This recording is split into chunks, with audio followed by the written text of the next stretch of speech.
Hopefully these questions that we go through will give you a better understanding of the different concepts and help you with integrating everything that you have learned in preparation for your examination. So let's start off with this question here. We have a function f and a function g expressed as you can see here. Now if you look at this, we have to calculate the value of g, f for input of 2. So what's going on here is that we have a function g, but inside of g we have f2. So what this means is if we want to work this out, we need to figure out what this inner part is first. If we could figure out what that is, we would know what we can actually input inside of g. So just think of g being something that we are waiting to input, but we must first figure out what f2 is and then put the answer inside here. So let's start with fx is equal to x squared plus 5. So this x represents the input. So in this case, we say that x is equal to 2 because of this. So I can say that our input is 2, and everywhere I see an x, I can replace it with 2. So then we'll have 2 squared here plus 5. What is 2 squared? 2 squared is 4, and then we'll have 4 plus 5, which is equal to 9. Therefore, f2 is equal to 9. Now we'll take this 9 as we said earlier and use it as the input now that will go inside of g. So for g, say that g is equal to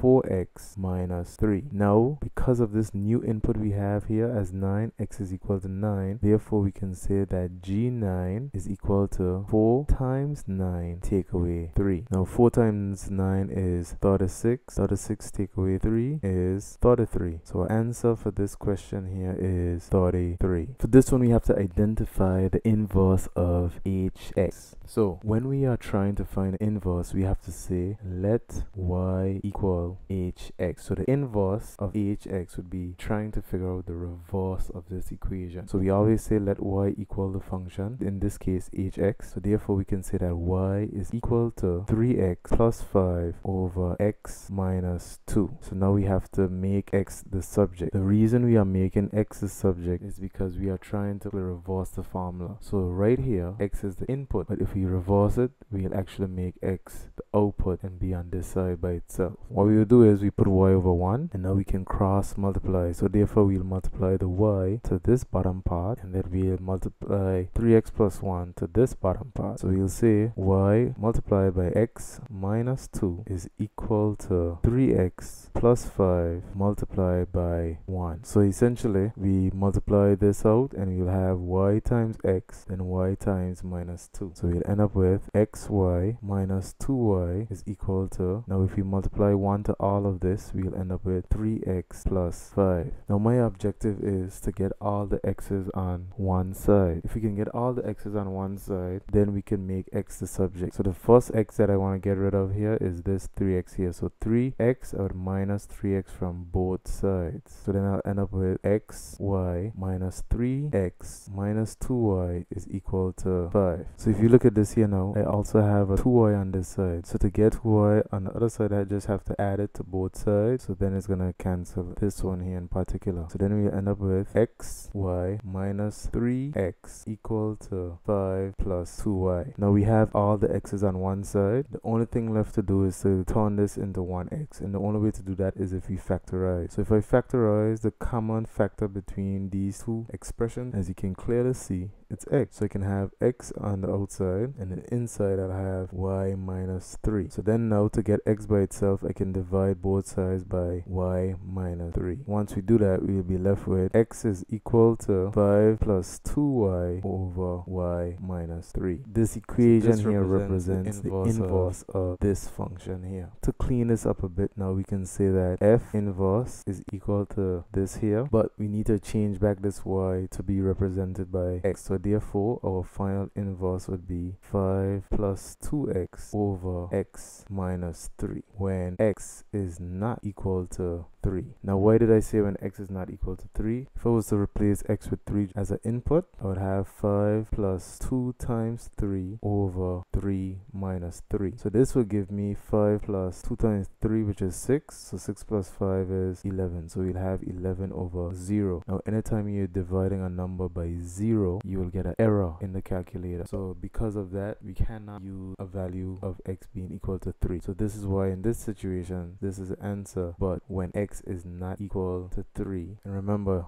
x is still an element of real numbers, so we can also chip that in as well too. Okay, so with this one, how I look at it is similar to how we do regular numbers. So for instance, 30, if I have a number 30 and I want to find the prime factors of 30, once I know one prime factor, so for instance 2 is a prime factor of 30, what I can do is 30 divided by 2, and once I do 30 divided by 2, 15. Now I could try to find the factors of 15 now. Two factors that are prime numbers that are factors of 15, which would be 3 and 5. So in essence, if I take this number here, if I know one of them, and I divide it into this, then I'll get a number which I could factorize and get the other two prime factors. Similar to this question, if x minus 2 is a factor of this, if I divide them, so if I do this divided by x minus 2, I should get some kind of expression which I could then factorize and get the other prime factors. In this case, we call these linear factors. So with division, I would say we have x minus 2. So what I'll do, remember, process, daddy, mommy, sister, brother. So we divide first, then multiply, subtract, bring down. So the first thing, x into 2x to the power of 3, that goes 2x squared times. So I just divided. The next step is to multiply. So I say 2x squared multiplied by x, which gives me 2x to the power of 3. Then I do 2x squared again, multiplied by minus 2, which would give me minus 4x squared. So I just multiplied.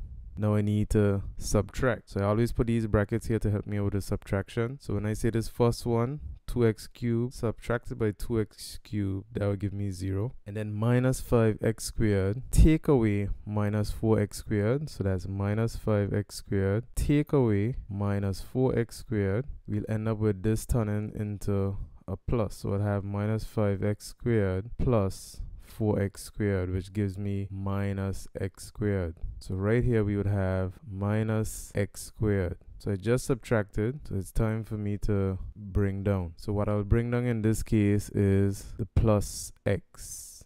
Now we start the process over again. So I divide, so x into minus x squared, so this x into minus x squared goes minus x times. So I just divided again.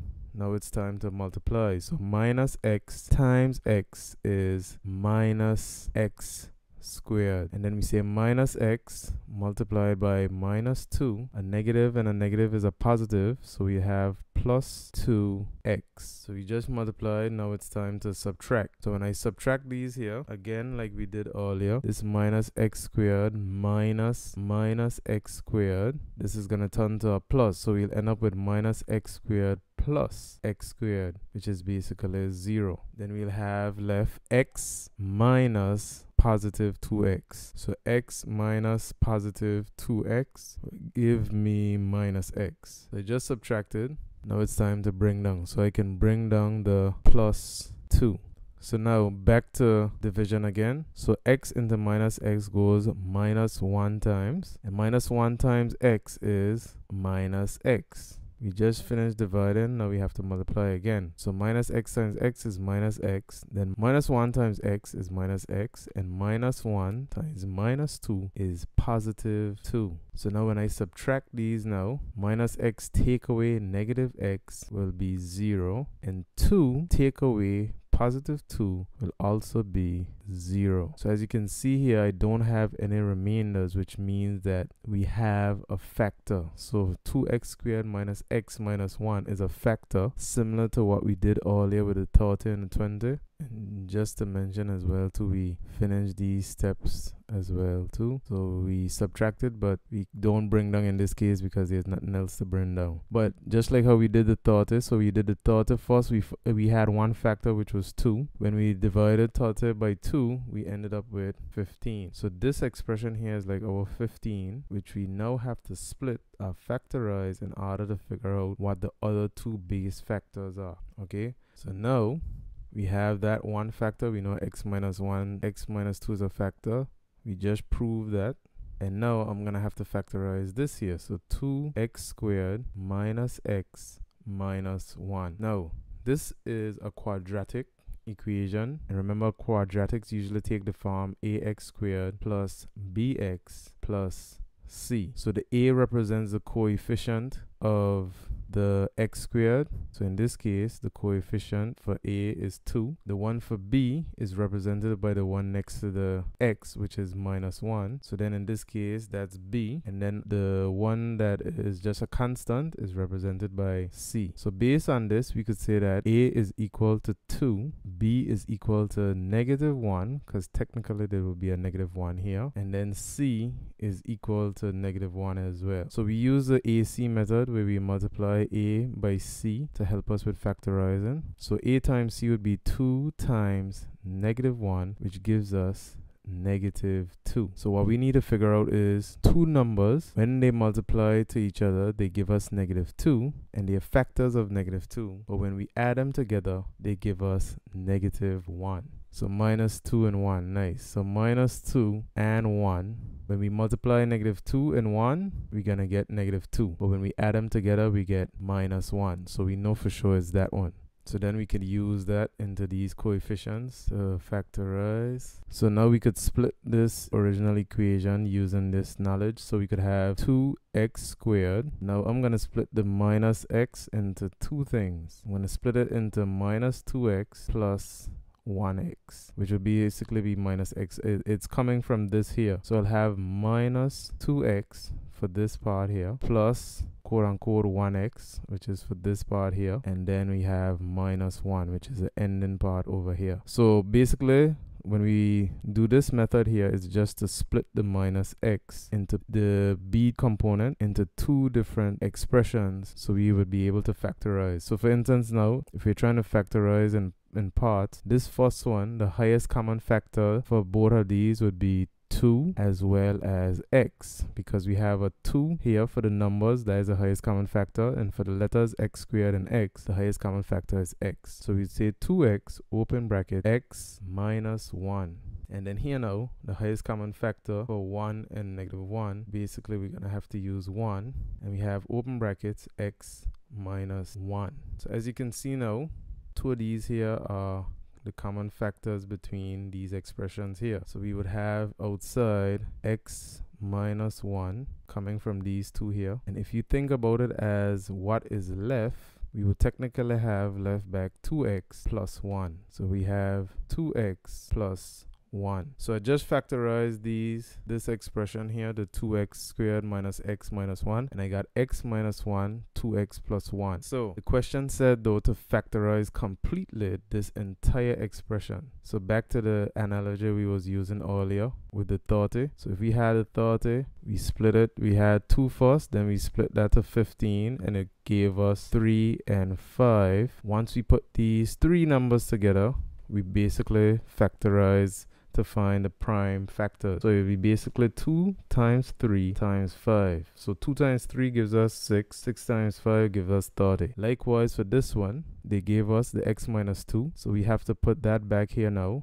X minus 2, and then we also figured out that these other two here are factors. So to completely factorize it, we have to bring these back. So it could look like they are multiplied to each other. So then x minus 2 times x minus 1 times 2x plus 1 would give us this expression here, which is the same thing as if we was to say 2 times 3 times 5 would give us 30. So we factorized this completely once we put it back in this form. I think the first one is a nice, easy-ish one. Okay, so the first thing I notice is that two of these are numbers that are some form of, could be exponents with 4, would have a base 4. Could do it with 2 as well. 4 is the one that popped in my brain. Say for instance, 16 can be substituted for 4 to the power of 2. 4 to the power of 2 is the same thing as 16. So I could say 4 to the power of 2, and that is 16 basically. That goes to the power of x plus 2. And this is equal to 1 over 4 to the power of 1. But we know that anytime we have something like 1 over 4 to the power of 1, we could actually change that into 4 to the power of -1.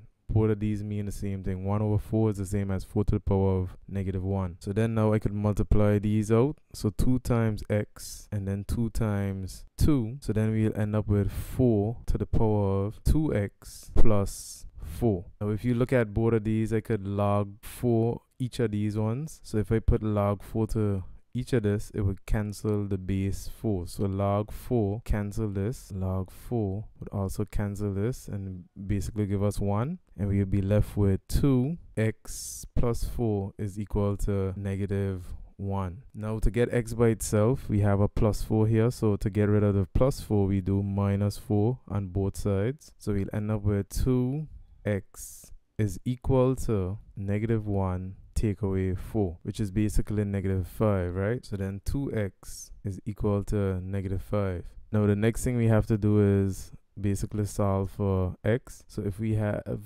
2x is equal to -5, all we do is divide both sides by 2, and we'll be left with x is equal to -5 over 2. You could do that as well too, log 16 both sides, and you should get the same answer as well too. Whatever you do, if you do log 10, log 9, log 8, log 7, whatever you do, the good thing about logs, you got different ways of doing it, but you get the same answer at the end of the day. Okay, so that is correct. X is equal to -2.5 basically, because -5 over 2 is basically -2.5. So it didn't say a specific way of how to do it, but once you do it correctly, the process correctly, you get the same answer, which is good. All right, so let's look at this next question here now. Log 3. So we have x plus 2 plus log 3 x minus 1, which is equal to log 3 6x minus 8. Now the thing with this question is that we have everything as log 3, which is good. Now what we need to do is combine to simplify, so we can have one term on one side, meaning like how we had this one expression on one side is equal to the next one expression on the next side. So we have to use the rule for logs of simplification. So for instance, once we have a plus, we have the same base, we could multiply these things here together. So essentially we would end up with log 3, and then we would have the x plus 2 multiplied by x minus 1, which is equal to log 3 6x minus 8. Now since we have both of them log 3, we do the inverse operation, which would be raise it to base 3, right? So once we do that, these will effectively cancel out each other, and we'll be left with x plus 2 multiplied by x minus 1 is equal to 6x minus 8. Now with this here, we could do distributive loss. So x times x times minus 1, 2 times x, 2 times minus 1. So that would give us x squared. Then x times minus 1 would give us minus x. 2 times x would give us plus 2x. Remember, we have a positive. And then we have positive 2 times minus 2 would give us minus 2, which is equal to 6x minus 8. Now, if I simplify this, I'll end up with x squared plus x minus 2 equal 6x minus 8. Now in order to solve this, as you can see, this looks like a quadratic. We have to get everything on one side and equate it to 0 in order to solve the quadratic. So if I bring the 6x over, as you can see here, it's positive, so once it comes over it's going to be negative. And if I bring the 8 over, it's -8. Now once it comes over, it becomes positive. So I'll end up with x squared plus 6 plus x minus 6x minus 2 plus 8, which is equal to 0. This would simplify to x squared minus 5x plus 6 is equal to 0. Okay, so now there are different ways that we could use to try and simplify this. You could either factorize it, we could use a quadratic equation, we could complete the square, whatever you want to do. There's several ways to solve this. So I'll try by factorizing first. If that doesn't work, we use a quadratic equation. So like we did earlier, we have ax squared plus bx plus c. So in this case, a would be equal to 1, because as you can see here, we don't have a coefficient in the front, which implies that it's 1. Then for b, the value of b represented by this would be -5. So b is equal to -5.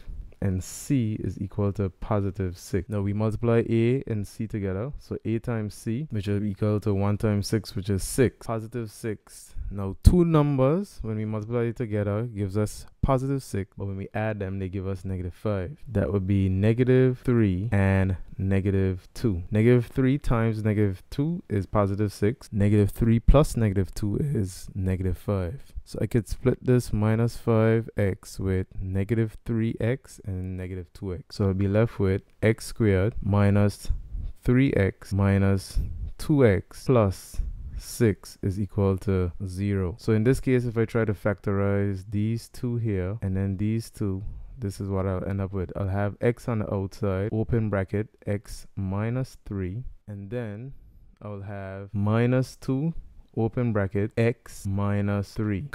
Highest common factor between minus 2 and 6 would be negative 2 in this case. So I'll just bring out a 2 and we'll have minus 2 times x would give us back minus 2x, and then minus 2 times minus 3 would give us back this positive 6. As you can see here, we have a common factor still present with these two here. So we have x minus 3, x minus 3. So that's a common factor that we can pull out. So we have x minus 3, and when you think of it as what's left, you'll be left back with x minus 2. So I could put back in brackets x minus 2 equal 0. Now to solve for x, all I have to do now is split it and say, okay, x minus 3 is equal to 0, because once I put a number in here that's gonna turn this first bracket to 0, any number multiplied by 0 will end up being 0. So if I add both sides by 3, I'll end up with here saying x is equal to 3. Okay, so if you check it out now, if I put 3 in x, 3 take away 3 is 0, 3 take away 2 is 1. So 0 times 1 is obviously 0. So we have to do it for the next one, x minus 2. So if I say x minus 2 is equal to 0, if I add 2 to both sides, I'll end up with x is equal to 2.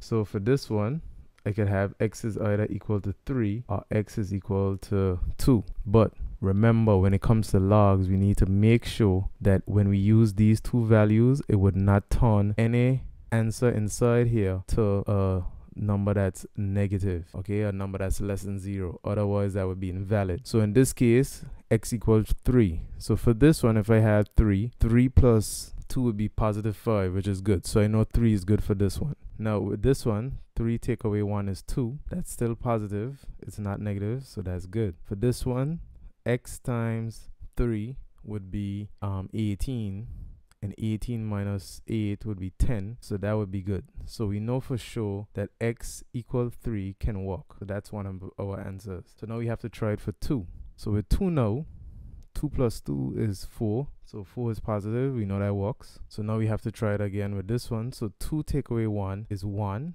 So that's more than 0. So that works.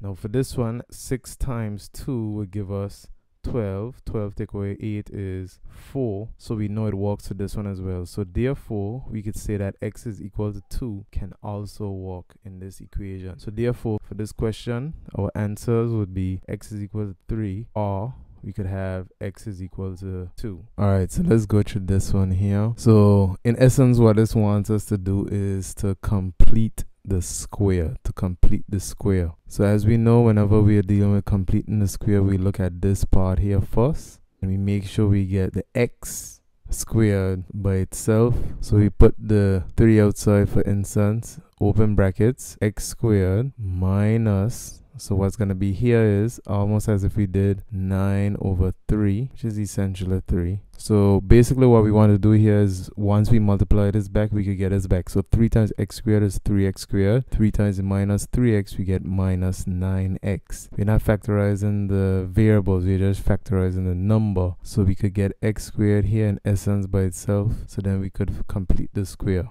What I'll do now is, looking at x squared minus 3x, I need to figure out what is half of minus 3. So basically what's half of minus 3 is just going to be minus 3 over 2. So I'll have my 3 outside. I have x squared minus 3x, and then I'll add plus half of minus 3 squared, so minus 3 over 2. That's basically half of minus 3. I have that squared plus 4. Now I need to subtract it from here because I added it in here. So I need to subtract it from there as well, but we need to subtract this again too, because remember the 3 would be multiplied to this if we was to distribute it. Therefore I would have here 3 open brackets minus 3 over 2 squared, and once I could simplify this, I could work it out. So for instance, in this case we have 3 here, open brackets x, and I bring back this expression here, minus 3 over 2. So minus 3 over 2 squared. Now I'll have plus 4 minus 3 multiplied by negative 3 squared is 9 over 2 times 2 is 4. So basically I'll have 27 over 4. You could do this in your calculator. So 3x minus 3 over 2 squared plus 4 minus 27 over 4. So I know 4 is the same as saying 16 over 4. So 16 over 4 is the same thing as saying 4. So then I'll have 3 open brackets x minus 3 over 2 squared. If I simplify this now, I'll get my final expression. So that would be 3 open brackets x minus 3 over 2 squared. And then I'll have minus 11 over 4. Now remember that this here, you can do this in a calculator, this part here. We did the first part, we express it in this form. So this is the form that we have it in. Now the question says state the coordinates of the minimum point. So this value here usually tells us what the minimum x coordinate is, but we just have to change the sign. So for instance, the coordinate would be the flip sign of this, which is just 3 over 2. So if it's negative, it turns to positive, so 3 over 2. And then we're going to keep the sign for this, which is minus 11 over 4. All right, and we know that this has a minimum point because the 3 is positive. Okay, so this would be the coordinates of the minimum point, just to kind of put it into perspective. So this is a plot of the graph. So for instance, the x value is positive 3 over 2, right? Which is basically 1.5, right? So as you can see, the x value here is 3 over 2, which is 1.5, right? And the minimum value is negative 11 over 4. If you work that out, that would give you like about 2.75, about 2.75, which is roughly about here. So you get negative 2.75 to our minimum value. Okay, so that's what it's gonna look like. This was just to give you a visual representation of what this would actually be. So hopefully that makes sense. Okay, so for this one we need to find the value of 1 over alpha plus 1 over beta. So the most useful thing that we will be able to use from this equation here, we know that based on ax squared plus bx plus c, a is equal to 3, b is equal to negative 6, and c is equal to negative 4. Now they say that we have 2 roots here, alpha and beta. If we have to do this without solving, we'll have to use the sum of the roots. So the sum of the roots, written as alpha plus beta for the sum of the 2 roots, alpha and beta, this is equal to negative b divided by a. And then we also have the product of the roots. So the product of the roots, meaning that they multiply to each other, so alpha times beta would be equal to c over a. So in this case, minus b over a, if I was to do that, minus b over a, I have b here as negative 6. So that would be basically equal to minus negative 6 over a being in this case 3. So negative 6 turns to positive 6 divided by 3 is 2. Therefore, the sum of the roots would be 2. As it relates to the products of the roots, we have c being negative 4. So negative 4 divided by 3, which is a. Remember, a is 3. We would say that c over a is equal to negative 4 divided by 3. Okay, so we know what the sum of the roots gonna be, which is 2. And we also know what the product of the roots would be. So if we sat here and worked out the actual roots and we multiply them together, we get negative 4 over 3. If we add them together, we get 2. So we want to find a value of 1 over alpha, meaning 1 over that particular root, plus 1 over the beta, which is another root. But since we do not know what the exact values are, we have to simplify them and then try to get them in a form where we could substitute for alpha plus beta and alpha times beta. So the best way to do it is just like how we do fractions. So it's like saying this one we multiply this by this, which is beta. Also multiply this here by beta in essence. And on this side, we'll multiply this by alpha as well as this by alpha. So then in that way, we will have the same denominator, which is basically alpha beta. And then we'll have 1 times beta is beta plus 1 times alpha, which is alpha. So beta plus alpha is the same as alpha plus beta. So we could say we have an expression now. So alpha plus beta is basically 2. So we could say 2 divided by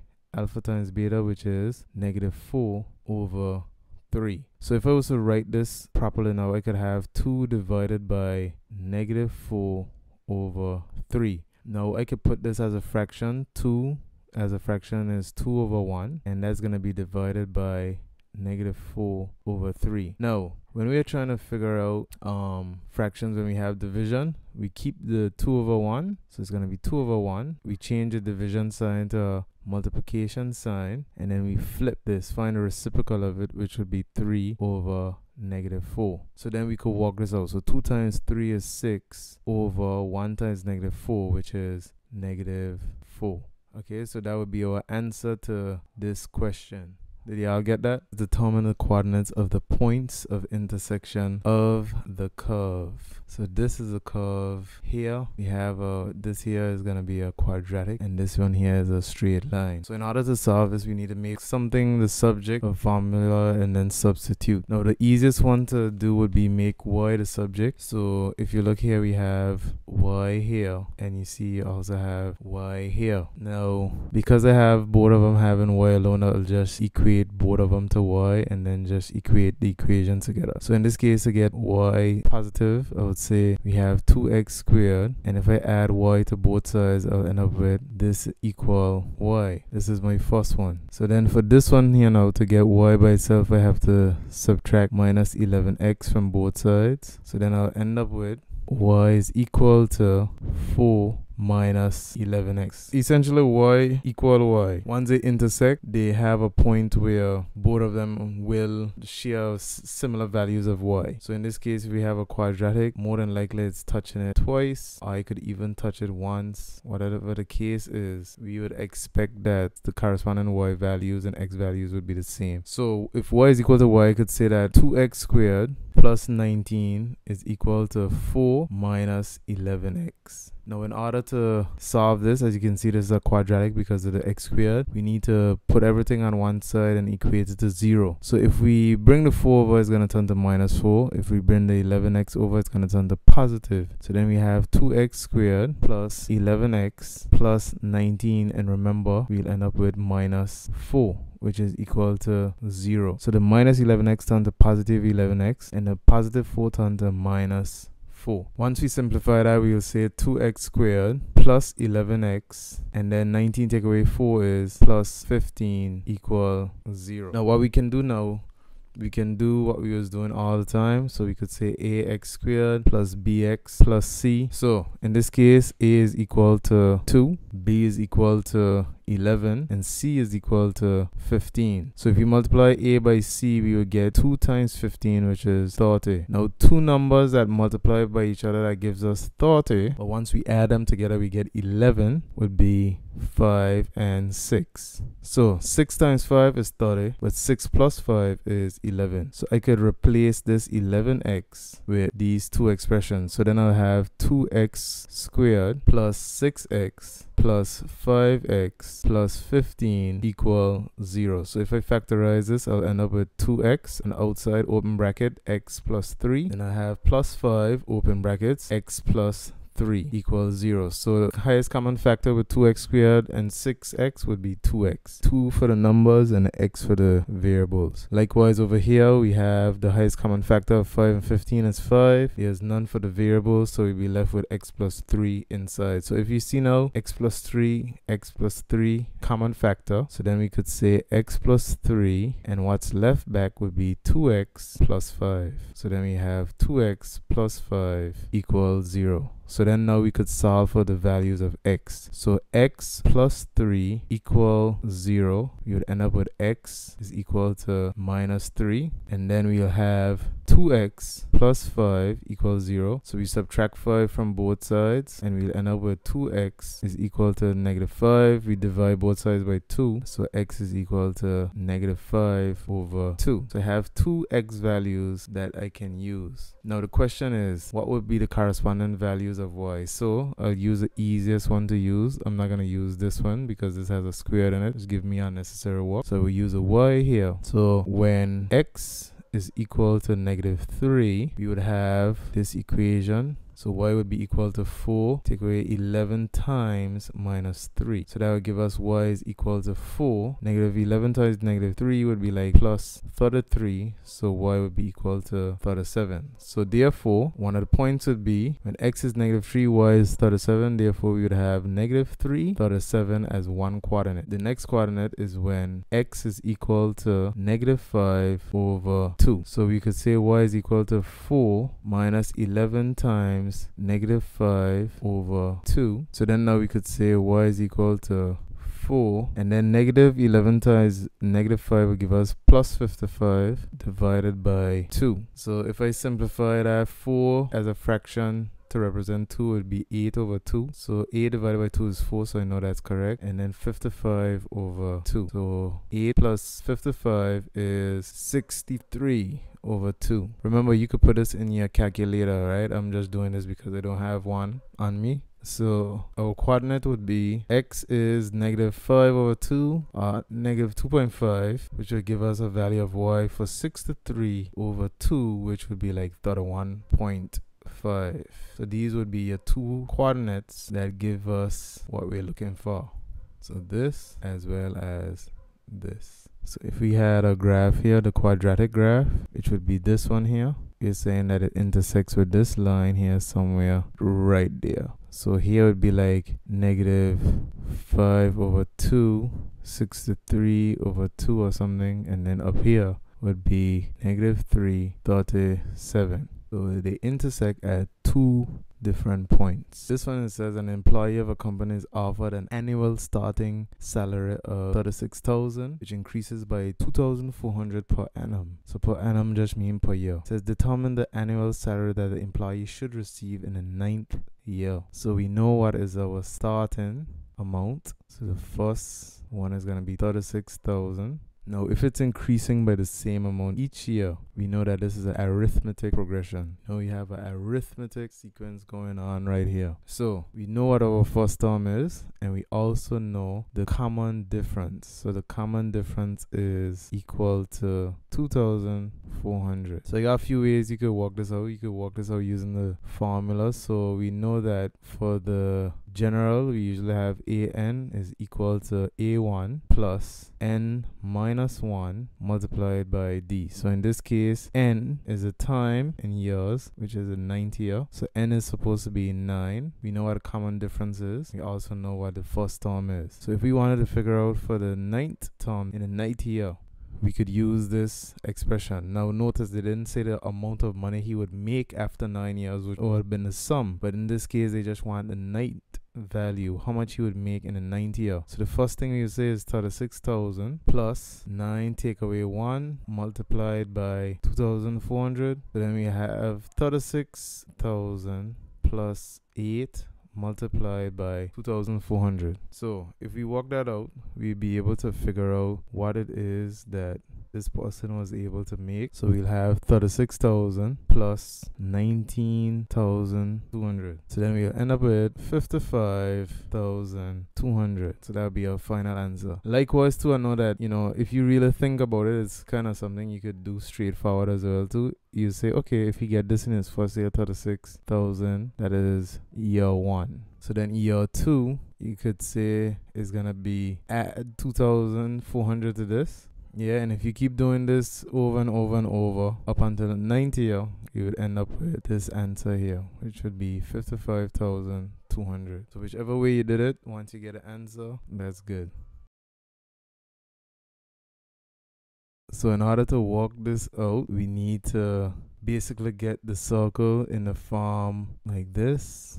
So when we do this, we'll have to complete the square. Okay, so first of all, I'll group the x's together. So I'll have x squared minus 12x, then plus y squared minus 22y plus 152, which is equal to 0. So now working with the x's, we have no coefficient on the x squared, just 1. So basically I could start completing the square. So to complete the square, I just need to get half of this. So half of this would be x squared minus 12x. So half of this, so I'll add half of this and put it in a different color so we could see. So we'll have half of this, which is minus 6 squared. Then we'll have plus y squared minus 22y. Now we have to add half of minus 22y, which is essentially minus 11 squared plus 152. And because we added this here and added this here, we have to subtract it back now. So then I'll subtract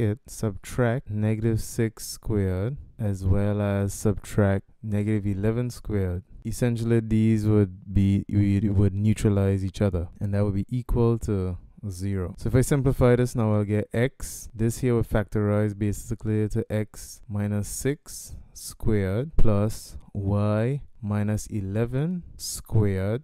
Now I'll have plus 152 minus 66 squared, which is 36. So minus 36 minus 11 squared, which is 121. That's equal to 0. So it'll be left with, and then we have to say 152 minus 36. And then after we minus 36, we have to minus the 121 as well. And once we do that, we get minus 5, which is equal to 0. So 152 minus 36 would give us 116, and then 116 minus 121 would give us negative 5. So now we have to put it like this now, put it over. So basically we're gonna have x minus 6 squared plus y minus 11 squared is equal to 5.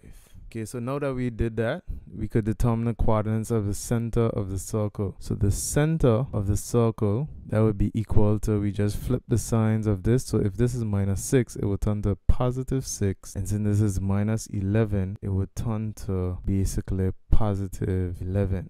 So that would be the center of the circle in that particular instance. So that would be part I. So we finish with part I. Now what we need to do is calculate the other part, which would be the radius. Now remember, this 5 here represents r squared. So this here is r squared. So that's the radius squared. So the radius squared is equal to 5. Therefore, the radius must be equal to the square root of 5. So however long that is, it represents the units. Okay, so square root 5 units. So that basically give us the length of the radius. Okay, so somewhere we had a circle. Inside the center was 6, 11. Now we are saying that we have a point somewhere along this circle that measures 4, 10. So let's just say it's 4, 10. Now we have to determine the equation of the normal to the circle at that point. So basically at this point here, that would form the radius, because if the circle has a point along there that is 4, 10, if we connect it now to the center of the circle, we will get the radius out of normal. Why is it a normal? Because if we had a line here, this line would be the tangent. So the normal is perpendicular to the tangent, which would be this right here. So if we want an equation for the line, a straight line, we must put it in the form y is equal to mx plus c. We do not know what the intercept is, neither the gradient, so we have to work it out. So the first thing we could work out is the gradient. So we have two coordinates. We have 4, 10, and we also have 6, 11. So we could say this is x1, this is y1, this is x2, this is y2. So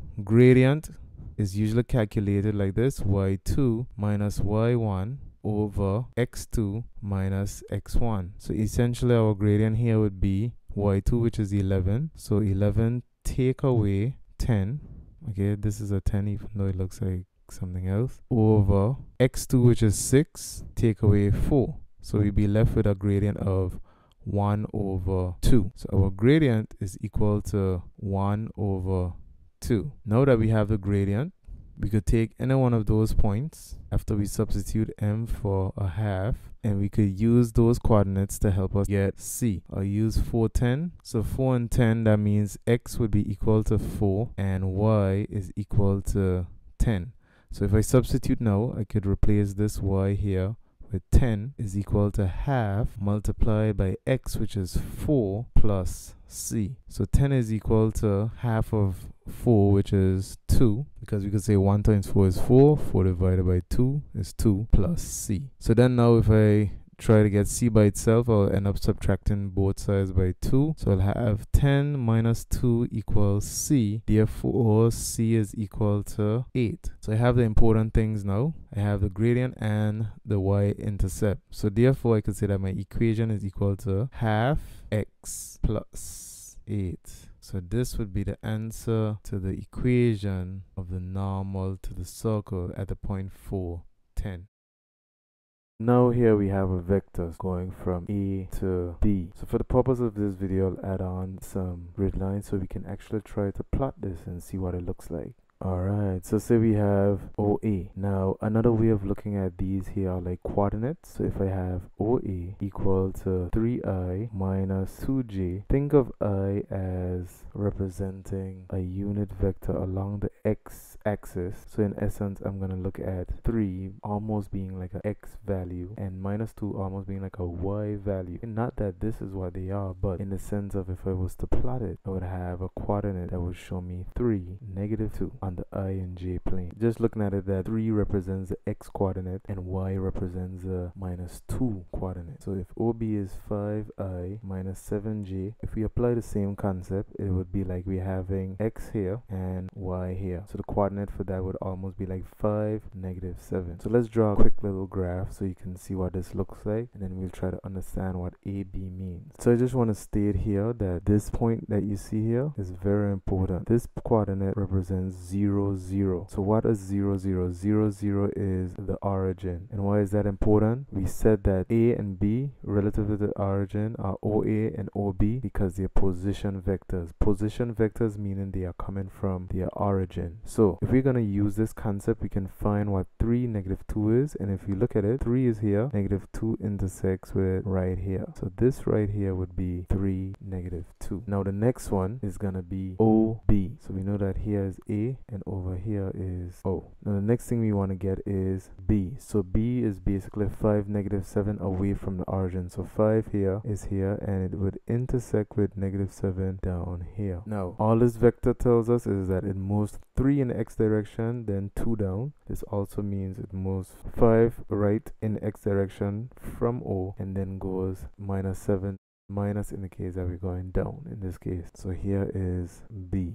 So essentially what we're trying to do is, how do we get from A to B? So I'll use it doing the graph, then I'll show you the mathematical way of calculating it. If we're going from A to B, let's say moving left to right, which represents the x coordinate, we go 1 from A, 2 from A. So because we're going right, that's basically plus 2. And then now we're going down to B, which would make it negative. So we go 1 down to get to B, 2, 3, 4, 5. So this is minus 5. So using back this concept, we could basically say that A to B would move 2 to the right, which is positive. So just like how we can compare the I in relation to being the component for x, just how we could say that I tags with the x component, we could say that 2 to the right would be 2i, and then we go 5 down, which represents the j portion for the y component. So we'll have minus 5j. So this is from a graphical point of view, getting from A to B. From a mathematical point of view, I have to think of it like this. If I want to go from A to B, I have to go on my starting point. So my starting point is A, but think of it as you not being able to go directly to B. So if I was to draw that out for you again, imagine we have a row that's named from O to A, and then we have one from the same O going to B. So in order to figure out what A to B is, it's like we have to travel from A to go to O, and then from O we go to B. So therefore, it will be like saying A to O plus O to B. Now A to O, what does AO represent? So AO, because it's a different direction than OA, because remember OA is going this way, if we want to go the opposite direction, we have to make the opposite move. So what do I mean by that? If I'm going from O to A, look at this. I'll go 3 to the right, 1, 2, 3 to the right, which is positive 3. Then I have to go down 1, 2, which is negative 2. Now, if I want to go from A to O, that would change direction. So if I'm going left to right, we always remember we move with the x coordinate first. Not saying that you can't do it with the y, but just preferably we do it with the x coordinate first. So if I want to go from A to O, I would have to go 1, 2, 3 to the left, and then 1, 2 up. So 3 to the left, because we're going left, it's going to be negative 3i. So negative 3i. So notice how the sign changes, because going from O to A is a positive 3, from A to O is a negative 3. And then what do you think it would be for going to O? Going upwards, we have to go up 2, therefore we would say plus 2j. So basically AO is negative 3i plus 2j. As you can see, AO is positive 3i minus 2j, which is the opposite. So this part represents A to O. But we have to add that now to OB. So we went from A to O, think of O as a roundabout. Now we're turning the road and we're going to B. O to B, which is 5i minus 7j. So with this in mind, we can add the like terms. So I can bring the i's together, minus 3i plus 5i, and then I'll have plus 2j minus 7j. So minus 3i would simplify to 2i minus 5j, because positive 2j minus 7j would give us minus 5j. So A to B is this. Now, what the question says is that we want the unit vector AB. So what we're saying is from A to B, what if the entire size of that was 1? Once we could find the magnitude of AB, we can basically say 1 unit of AB would be 2i minus 5j divided by how long it is. So for instance, if we was to figure out that it was 12, 1 unit of A to B would basically this divided by 12. So in order to work out the magnitude, we treat this here just how we would do for a right angle triangle. So for this, it goes to the right 2 and down 5. So if I was to draw a triangle, it goes 2 to the right here and down 5. So this is how we get from A to B. Go 2 to the right, down 5. Now, how do we find the magnitude of this? We use Pythagoras theorem. So we say c squared is equal to a squared plus b squared. Now c squared is equal to, we could call here a, here b, is going to be 2 squared plus negative 5 squared. So that would make c squared equal to 4 plus 25. So c squared is equal to 29. Therefore, c is equal to the square root of 29. So the magnitude of this expression AB is square root 29. Therefore, a unit vector for AB would be 1 over square root 29. Then next to that, we will put 2i minus 5j. And that's our answer. So for the last question, they want us to calculate the acute angle. So the angle inside of here, the acute angle AOB. The acute angle, so it's a small angle. So this is a small angle. Now AOB, how do we calculate the angle inside of here? So when we are doing that, we use what we call dot product. So we want to figure out the vector from O to A and O to B. To get inside this angle, we have to find the dot product of OA and OB, which would be equal to the magnitude of OA times the magnitude of OB multiplied by the cosine angle. This would be the angle that we're trying to work out. If we can figure out this, and this, we can then work out what cosine angle is. So in this case, if we was to write back OA, remember OA was equal to 3i plus minus 2j. So when we're doing the dot product, we multiply these two together and then we add them to these two multiplied together. So therefore, that would be 3 times 5 for the x components of it plus negative 2 times negative 7. So then 3 times 5 would be 15 plus negative 2 times negative 7 is 14, which gives us 29. Now I need to find OA. So the magnitude of OA. So again, OA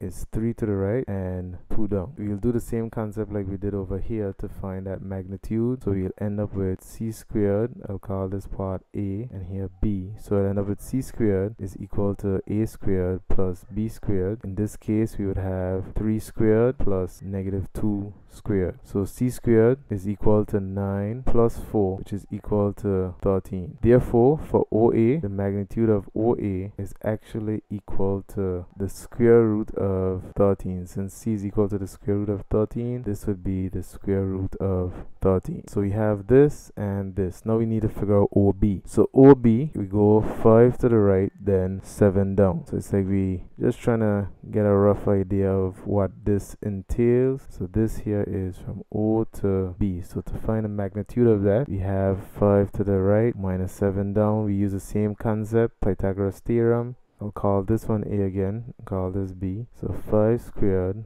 plus negative 7 squared, and that's equal to 25 plus 49. So c squared is equal to 25 plus 49. Therefore, c squared is equal to 74. So therefore, c is equal to square root 74. Therefore, OB is equal to square root 74. So now that we have this as well, we can say that this here is equal to square root 13 times square root 74 times cosine angle. We can simplify this as square root 13 times 74, 962 times cosine. So for this one, we can say that 29 is equal to the square root of 962 times cosine angle. So to get cosine angle by itself, we divide both sides by square root 962. Now these cancel out, so therefore we have 29 over square root 962 is equal to cosine angle. Now in order to work that out, we just need to find the inverse of this. So the theta would be equal to cosine inverse 29 divided by square root 962. Now once we put that in our calculator, we'll end up with